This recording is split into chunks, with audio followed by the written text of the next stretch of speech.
好啦，咁開始啦！好，大家好啊，又係我啊 Stevie 咗你頻道啊。咁我哋今次咧開咗個新系列啦，就係叫淘寶同埋拼多多同埋玩具反斗城嘅玩具介紹啦。咁我哋第一家啦就開始啦，就係你依家新嘅啦，大故事啊。咁咧我哋就可以開着下，我哋睇完功能咧就做測試。咁咧我哋就聽下嘅廣播。有咁嘅下，同埋嗰裏邊係整得好細嘅高達嘅。係啊，唔係我整嘅啦，車。係我覺得我揀得好咯，大家就係呢個。大家等等啊，就係咁啦。嗱，後邊嘅燈咧真係一熄咗燈好明亮啦，好明亮嘅。咁前面有車頭燈咧都係照得明亮嘅。全部嘢都照得明亮嘅，咁我哋睇下車尾箱啊，就係咁嘅車尾箱，同埋裏邊有盞燈咧，咁係好好啦！我一日發時，阿哥就仔細嘅日車，唔係我哋家度，係喺拼多多買嘅。而家唔記得咗講啦，就係其實依家車有5個功能，第一個係開前門，第二個係開後門，第三個係開車尾箱，第四個係開車頭燈，第5個係可以開裏邊。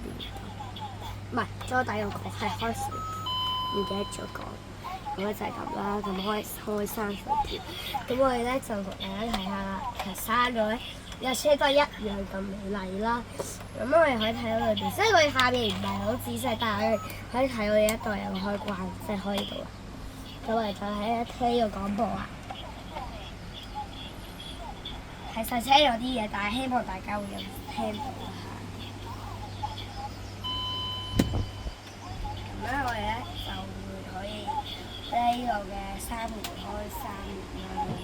我哋一陣間咧係會做一個測試啦。咁我哋咧就會依家嚟嘅測試啦，開熄燈。好，我哋3、2、1，睇佢彈嚟。哇 ！OK 喎。因為我大半，我啱啱試過拍咧，哇！即係嚟到呢一度嘅啫，嚟到呢一度。但係呢家強咗喎，佢係撞得咧係 OK 嘅。佢個力咧夠咧，個力夠咧，佢就會翻嚟原啲啦。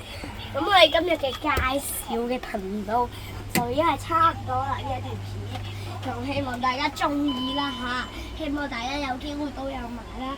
但係如果你有一架車有咁多5個功能或6個功能以上，同我留言啦，希望大家公眾。但係咁樣下集嘅時間差唔多，下集再見，拜拜。